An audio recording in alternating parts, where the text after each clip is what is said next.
우리 주님의 인도함을 받은 요한이 이제 하늘 보좌를 보았잖아요. 그죠?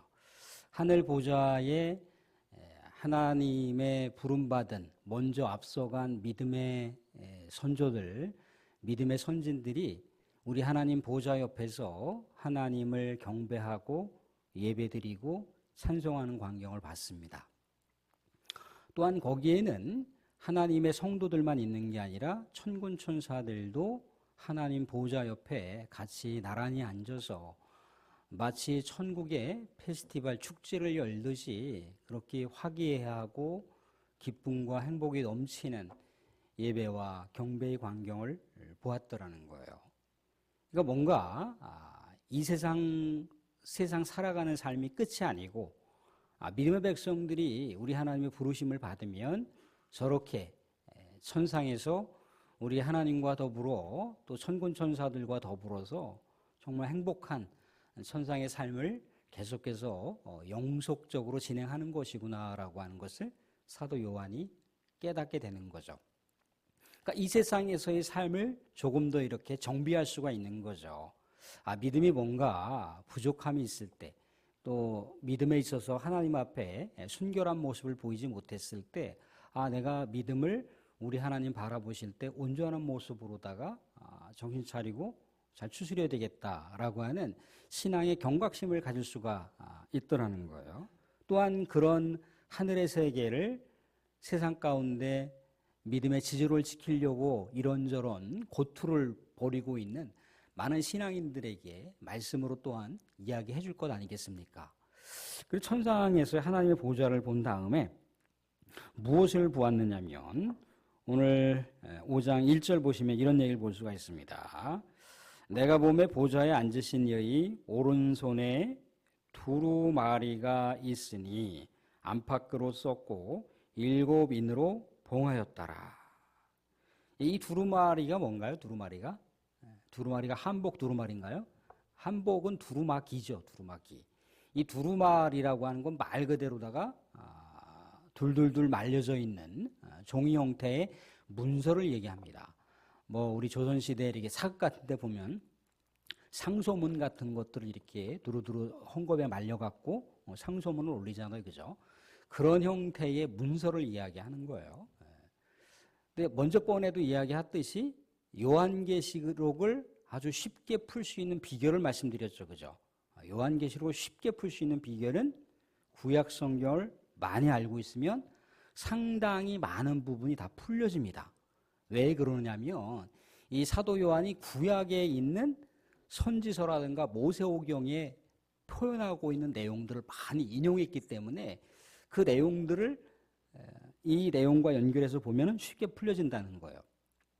자, 근데 이 두루마리가 있는데 천사가 이렇게 얘기를 하더라는 거예요. 그 두루마리를 펼 사람이 없다는 거예요. 두루마리를 펼 사람이.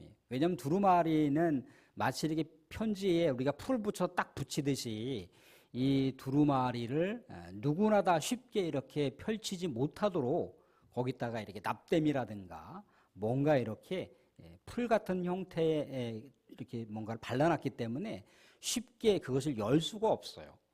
근데 오늘 보니까 그 두루마리를 펴거나 볼 자가 없다라고 얘기를 하더라는 거예요.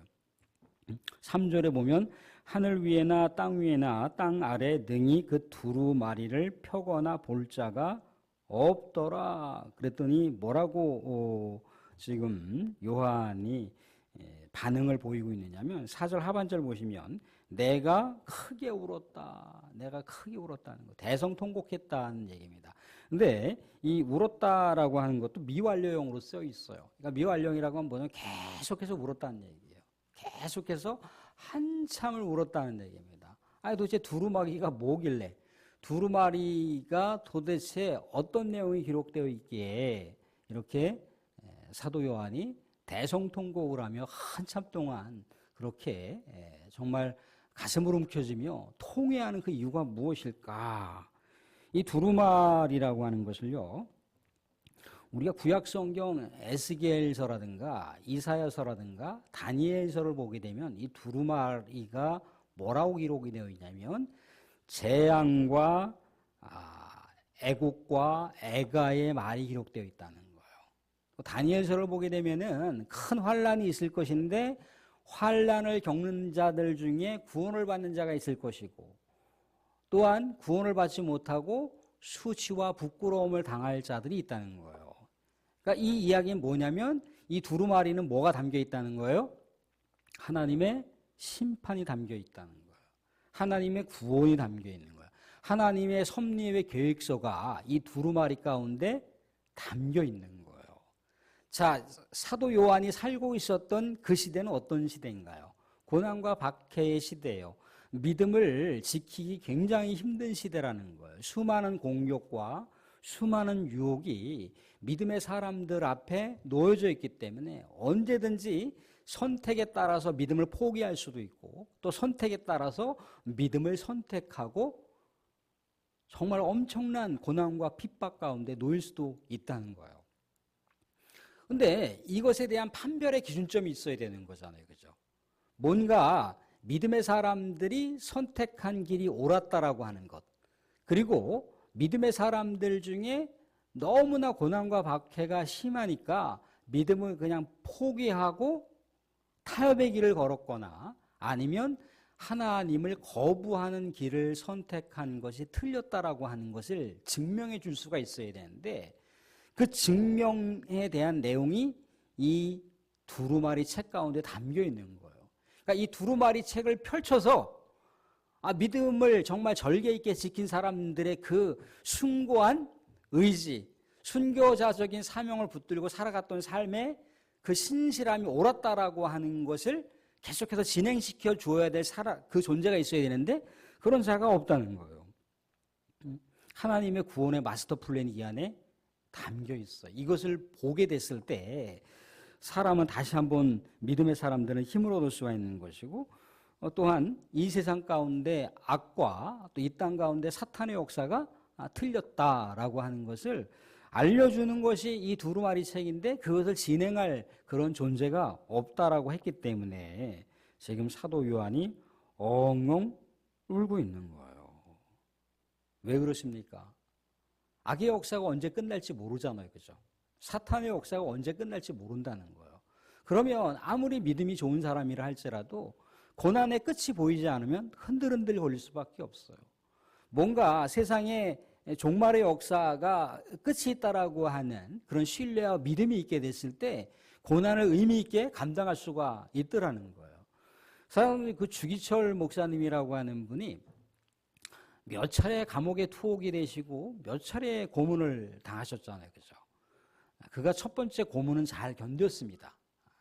그런데 두 번째 고문을 당할 때 하나님한테 간곡히 기도를 했어요. 하나님, 지난번에 제가 감옥에 갇혀서 이런저런 말도 못할, 말로 형언할 수도 없는 그런 끔찍한 치욕스러운 고문과 수치를 당한 것을 지난번에는 인내하고 이를 어금니 꽉 깨물고 견뎠으나 두 번째 고문과 두 번째 수치 앞에 내가 더 이것을 인내할 그런 능력이 저에게는 없습니다. 제가 혹여라도 정신줄을 놓아서 얼마든지 하나님을 배신할 수 있고 얼마든지 하나님을 부인할 수가 있는데 제발 우리 하나님을 부인하지 않도록 우리 주님을 내가 배반하지 않도록 어서 내 생명을 취하여 주시옵소서. 취하여 주시옵소서. 그랬다는 거예요. 고난이 계속해서 진행되면요. 이게 고난의 길을 계속해서 가는 것이 하나님의 뜻이 아닌 것처럼 생각이 들 때도 있다는 거예요. 그리고 오히려 세상에 그냥 탄탄도로의 삶을 살아가는 것이 어쩌면 하나님께서 우리에게 열어주시는 길이다라고 그렇게 오히려 스스로를 위안 삼고 스스로를 자위하면서 그 길을 선택할 수도 있다는 거예요. 그것이 하나님의 길이야 라고 그냥 그렇게 합리적으로 그쪽으로 그냥 몰고 가는 거예요. 그런데 이러한 삶의 판별의 기준, 이러한 삶의 결정을 보여줄 내용이 우리 하나님의 구원의 계획서에 있는데 이것을 계속해서 진행시켜 줘야 할 그런 존재가 있어야 되는 거잖아요. 그죠? 근데 아무도 없다는 거예요. 3절 다시 말씀 보시면 하늘 위에나 땅 위에나 땅 아래 능히 그 두루마리를 펴거나 보거나 할 자가 없더라는 거예요. 하늘에는 누가 있습니까? 하늘에는 천군 천사가 있잖아요. 그죠? 먼저 앞서간 믿음의 선진들이 있다는 거예요. 그들도 하나님의 구원의 계획서를 펼칠 수 있는 그런 대상이 아니라는 거예요. 또한 세상에는요, 땅에는 누가 있습니까? 이미 우리 하나님으로부터 정말 칭송이 자제한 선지자들이 있을 수 있고, 제사장이 있을 수도 있고, 또 우리 하나님의 마음에 합시된 왕이 있을 수 있잖아요. 통치자들이 있을 수 있잖아요. 그죠? 근데 어느 누구도 이 우리 하나님의 구원의 마스터 플랜, 이 계획서를 펼칠 수 있는 합당한 자가 없다는 거예요. 성인들이라고 일컬어지는 많은 사람들, 정말 선하게 살아가는 많은 사람들조차도 우리 하나님의 이 구원의 계획서, 통치 계획서를 열어볼 수 있을 만한 합당한 자가 아무도 없는 거예요. 그러니까 계속해서 하나님의 역사를 진행시킬 수 있는 상황이 멈춰버린 거예요. 그러니까 사도 요한의 입장에서는 대성통곡하는 거죠. 계속해서 우리 하나님의 역사를 통해서 믿음의 백성들이 그렇게 순결하게 살아가는 것, 그렇게 우리 하나님의 말씀을 붙들고 살아가는 것, 그것이 옳다라고 뭔가 결정을 해줘야 할 그런 존재가 있어야 되는, 그런 심판자가 있어야 되는데, 그런 재판장이 있어야 되는데 그렇지 않은 거예요. 얼마 전에 서울 그 은평이라고 하는 곳에서 한 30대 어떤 그 청년이 일본도 있잖아요. 일본도를 가지고 40대 가장을 그냥 낭자하게 휘둘러서 찔러 죽였어요. 근데 이제 그 40대 가장의 아버지가 이제 뭔가 통곡을 하면서 얘기를 하는 거예요. 통곡을 하면서. 어떻게 가해자에게만 인권이 있어야 되는 거냐. 억울하게 죽어간 그 사람 때문에 억울해서도 억울해서인 거지만 그 40대 내 아들 가장이 죽음으로 해서 내 가족이 다 병들었다는 거예요. 내 가족이 다 망가졌다는 거예요. 내 가족이 다 파괴됐다는 거예요. 그러면 피해자 쪽에 그 많은 사람들의 인권도 좀 고려해야 되지 않겠냐. 뭔가 법적인 아주 준엄한 심판이 필요하지 않겠냐. 왜 이렇게 악이 판치고 정말 악이 들끓어서 또 며칠 전에도 한 여고생이 한번 뭐 30대 누구한테 칼에 찔러 죽이는 이런 사태들이 계속해서 일어나고 있는데 어떻게 이 한국 사회에서 법이라고 하는 것이 준엄하지 못해서 왜 자꾸 이런 희생들이 또 생기냐.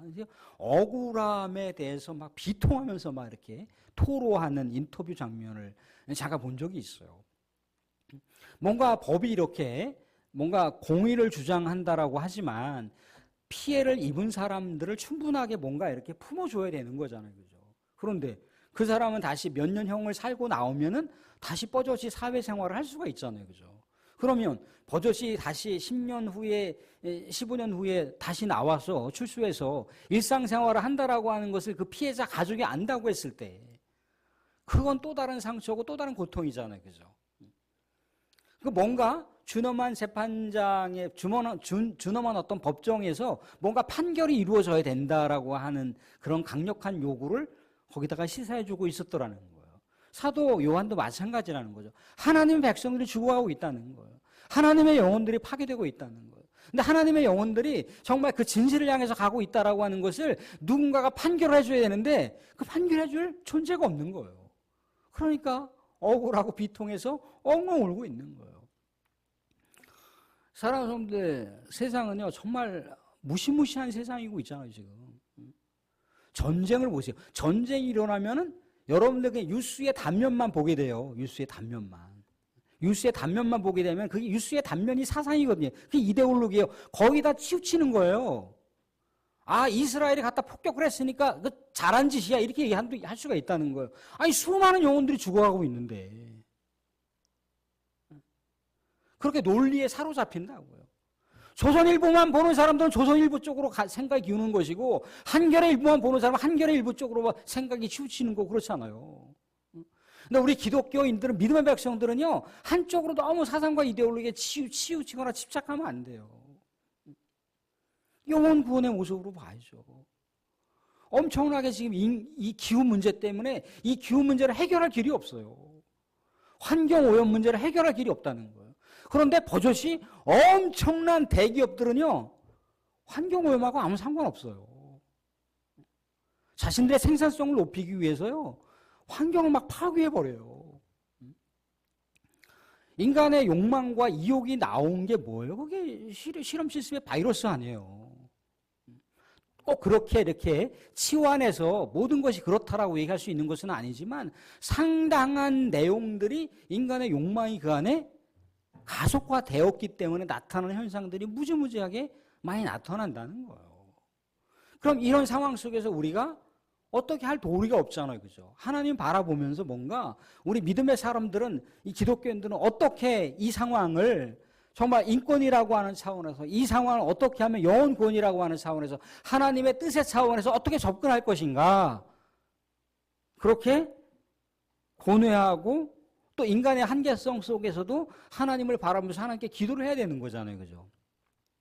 그런데 그러지가 못하더라는 거죠. 왜? 그렇게 하면은 너무나 많은 손해를 얻을 수가 있으니까. 너무나 내가 이뤄야 될 것이 많으니까. 그럴 수가 없다는 거예요. 마치 밑빠진 독에 물 붓는 격이로다가 그렇게 믿음의 길을 선택하고 하나님의 공의로운 길을 그렇게 걸어간다고 할지라도 뭔가 보이지가 않거든요. 보이지가 않으면 어떻습니까? 보이지가 않으면 보이는 길을 사람은 택할 수밖에 없어요. 보이는 길을 통해서 뭔가 차선책이라고 생각을 하고 뭔가 그 길에 합리적인 믿음의 길을 거기다 갖다가 들여올 수밖에 없더라는 거예요. 그게 뭔가 결정이 돼야 되는데 그게 결정이 안 됐을 때 믿음의 사람들은 계속 넘어지고 쓰러지고 믿음의 공격을 받고 넘어지고 믿음의 유혹을 받고 믿음을 다 털리고 그런 모습이었다는 거예요. 그렇기 때문에 사도 요한은 엉엉 울었던 거예요. 근데 이 사도 요한의 눈물이 사실 누구의 눈물이었냐면 예레미야의 눈물이었어요. 예레미야의 눈물. 믿음의 백성들이 정말 인권유리를 당하고 수많은 외세에 짓밟히고 있는 그 유다 백성들을 바라보면서 예레미야가 그렇게 눈물을 흘렸잖아요. 그죠? 하나님 어떻게 하면 좋아요? 어떻게 하면 좋아요? 하나님의 뜻은 분명히 아수르나 바벨론의 징계의 채찍을 통해서 믿음의 백성들에게 뭔가 시련을 주려고 하는 것인데 그 시련이 목적이 아니라 믿음의 백성들을 다시 건지기 위한 것인데 믿음의 백성들은 하나님의 뜻을 모른다는 거예요. 그래서 떠나고 또 계속해서 핍박당하고 고난당하고 있는 그 이스라엘 백성들을 생각하니까 가슴이 미어지는 거예요. 그래서 엉엉 운 거예요. 예수님도 예루살렘 성을 바라보셔서 얼마나 우셨습니까? 엉엉 우셨잖아요. 그죠? 예수님도 때로는 눈물이 있으셨던 분이세요. 예루살렘 도성을 바라보니까 머지않아 저 백성들이 처참하게 칼에 낭자하게 피를 흘리면서 죽어갈 그 백성들을 생각해 보니까 키가 찰 오르다니에요. 그죠? 그 영혼 구원을 위해서 이 땅 가운데 오신 분이신데 그 영혼들이 그렇게 정말 망가지고 파괴되는 걸 생각해 보니까 정말 세상말로다가 미치고 환장할 지경이라는 거예요. 그러니까 통곡했다는 거예요. 통곡했다는 거예요. 그러니까 사도 요한도 바라보니까 하나님 정말 이렇게 악이 판치고 정말 죄가 판치고 사탄의 역사가 들끓고 있는 이 상황 가운데 믿음의 백성들은 어떻게 믿음을 지키라고요? 어떻게 믿음의 순수성 그 절개를 지키라고요? 하나님 뭔가 하나님의 운명의 책이라고 하는 하나님의 구원의 계획서를 계속해서 집행할 수 있는 집행자를 보내주셔야죠 라고 하면서 엉엉 울고 있는 거예요. 사랑하는 여러분들, 우리는요, 이 땅 가운데 저 북녘 땅을 바라보면서도 울어야 돼요, 우리는. 저 북녘 땅에 얼마나 많은 기근과 인권유린을 당하고 있는 저 영혼들을 위해서 우리는 울어야 돼요. 지금도 저 중동 지역에 계속해서 전쟁이 멈출 줄 모르잖아요, 그죠? 전쟁이 계속해서, 저 러시아를 보세요. 전쟁이 멈출 줄 모르잖아요, 그죠? 근데 거기에는 분명한 것은 뭐냐면, 하나님의 역사도 담겨 있지만, 강력한 사탄의 역사도 그 안에 계속해서 강력하게 반동하고 있는 거예요. 폭격을 당한 쪽에서 가만히 있습니까? 복수의 혈전이라고 해서 저 원수 가만히 안 내버릴 거야 하면서 그런 어떤 심리를 계속해서 유발시키는 게 누구겠습니까? 거기에 무슨 정의가 필요하고 무슨 공의가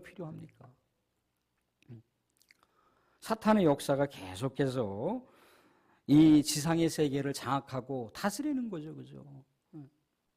이럴수록 우리가 더 하나님 바라보면서 이 땅에 우리 하나님의 그 역사와 하나님의 의와 하나님의 사랑이 무너지고 파괴되는 것을 바라보면서 우리는 울어야 돼요, 사실. 우리는 울어야 됩니다. 사도 요한의 눈물이 우리의 눈물이고 그것이 하나님의 마음인 것을, 또 하나님도 그 땅, 이 땅 가운데 있는 그 영혼들이 유린당하고 죽어가는 그 광경, 전쟁과 이 폭력과 살인 앞에 죽어가는 영혼들, 추워하는 그 영혼들을 바라보면서 우리 하나님 아버지도 얼마나 가슴이 새파랗게 멍들었을 거예요. 우리가 그런 마음을 품으시고 이 세상 가운데 또한 우리 가족과 우리 일터와 우리 후세대를 위해서 또한 기도하셔야 되지만, 우리 또 이 땅 가운데 망가지고 파괴되고 무너지고 있는 그 나라와 열방을 위해서, 또 우리나라 가운데 또 수많은 고통과 우리 반쪽인 저 북녘 땅을 위해서도 또 기도하시면서 하나님 아버지의 마음에 더욱더 우리가 다가갈 수 있는 우리 존귀한 성도의 신앙의 길이 이어지실 수 있기를 주님의 이름으로 축원드립니다.